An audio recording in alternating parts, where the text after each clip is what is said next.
Good morning students.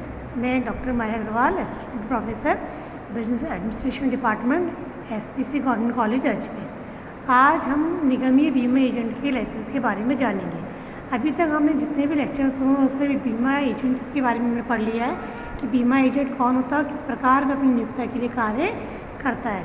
तो हम पुनः देखते हैं कि बीमा एजेंट एक ऐसा व्यक्ति है जो अपनी नियोक्ता के लिए कार्य करता है, जिसका मुख्य उद्देश्य बीमा व्यवसाय प्राप्त करना और बीमा करवाने के लिए व्यक्तियों को प्रेरित करना होता है। तो बीमा एजेंट भी कई प्रकार के होते हैं। एकल बीमा एजेंट होता है, मिश्रित बीमा एजेंट होता है। अब आज हम देख रहे हैं निगमीय बीमा एजेंट। तो सबसे पहले हम जानने का प्रयास करेंगे कि निगमीय बीमा एजेंट का क्या आशय है। निगमीय बीमा एजेंट वह व्यक्ति होता है जिसे विनियमों के खंड के में विनिर्दिष्ट किया गया है तथा जिससे निगमीय बीमा एजेंट के रूप में कार्य करने का लाइसेंस दिया गया है। कहने का आशय ये है कि बीमा विनियामक जो नियम बने हुए हैं उसके अंदर खंड के में जिसकी परिभाषा दी गई है, जिसको बीमा एजेंट के रूप में कार्य करने का लाइसेंस प्रदान किया गया है, वो निगमीय बीमा एजेंट कहलाता है।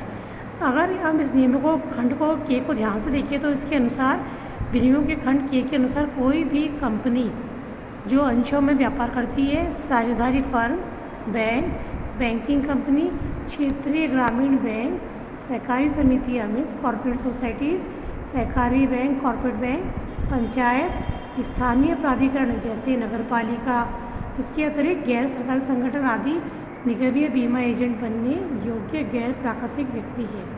यानी इन सभी जो मैं बात में बताया, ये सभी व्यक्ति निगमीय बीमा एजेंट की श्रेणी में आते हैं। यानी यदि ये व्यक्ति बीमा एजेंट का लाइसेंस लेते हैं तो निगमीय बीमा एजेंट माने जाएंगे। यदि इन संस्थाओं या संगठनों को बीमा एजेंट का लाइसेंस प्राप्त हो जाता है तो ये निगमीय बीमा एजेंट कहलाते हैं। कहने का आशय यह है कि निगमीय बीमा एजेंट वह व्यक्ति है जिससे विनियम के खंड के में परिभाषित किया गया है। जो अभी मैंने आपको नाम बताया, जो क्षेत्रीय ग्रामीण बैंक, कंपनी, साझेदारी फर्म, बैंक, बैंकिंग कंपनी, ये सभी ऐसे व्यक्ति हैं, ऐसी संस्थाएं हैं जो कि निगमीय बीमा एजेंट बन सकते हैं। दूसरी बात हमें ये देखना है कि कोई भी गैर प्राकृतिक व्यक्ति बीमा एजेंट के लिए आवश्यक शैक्षिक एवं प्रशिक्षण संबंधी योग्यता प्राप्त नहीं कर सकता है। फलतः इनकी ओर से लाइसेंस प्राप्त करने के लिए ऐसे व्यक्ति को ही आवेदन करना पड़ता है जिसमें बीमा एजेंट बनने की योग्यताएं होती हो। कहने का आशय ये है कि कंपनी एक अतिरिक्त व्यक्ति है कि कंपनी कोई भी कार्य स्वयं नहीं करती है, क्योंकि कंपनी का जन्म देवधान द्वारा होता है। कंपनी प्राकृतिक रूप से पैदा नहीं होती, जो मनुष्य जन्म होता है उस प्रकार जन्म नहीं लेती है। तो कहने का आशय है company is an artificial person. इसीलिए जब कोई कंपनी निगमीय बीमा एजेंट कार्य करने के लिए लाइसेंस प्राप्त करने के लिए आवेदन करेगी तो उसके पीछे उसका प्रशिक्षण भी लेना पड़ेगा।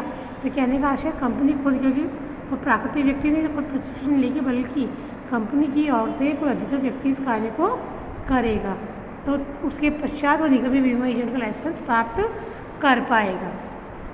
इसी तरह से निगमीय बीमा एजेंट के लिए भी, क्योंकि कतरन व्यक्ति के रूप में उसमें स्वयं में कोई योग्यता नहीं होगी, लेकिन जो व्यक्ति उसकी ओर से कार्य करेगा उसमें भी योग्यताएँ होनी चाहिए। अतः प्रत्येक गैर प्राकृतिक व्यक्ति को बीमा लाइसेंस प्राप्त करने के लिए किसी ऐसे व्यक्ति को नियुक्त करना होगा जिसमें बीमा एजेंट बनने की योग्यताएँ मानी गई है। जैसे मान लीजिए कोई कंपनी है, वो निगमीय बीमा एजेंट बनना का लाइसेंस प्राप्त करना चाहती है, तो क्योंकि कंपनी का आर्टिफिशियल व्यक्ति है, कंपनी जो अंशधारी और मिलकर कार्य करते हैं, कंपनी किसी एकल व्यक्ति की नहीं होती, कंपनी संयुक्त रूप से कार्य करती है। तो कंपनी की स्थिति में, ऐसी स्थिति में जो कंपनी आर्थिक व्यक्ति स्वयं में सोच समझ शक्ति नहीं होती, तो उसमें वो हम उसको योग्य नहीं ठहरा सकते। तो ऐसी स्थिति में यदि कोई कंपनी निगमीय बीमा एजेंट लाइसेंस लेना चाहती है तो उसे अपनी ओर से एक अधिकृत व्यक्ति को यह नामांकित करना पड़ेगा जिसमें निगमीय एजेंट बनने की योग्यताएँ होती हो, या बीमा एजेंट बनने की जो योग्य होगा उसी के कारण उसे निगमीय एजेंट लाइसेंस प्रदान किया जाएगा।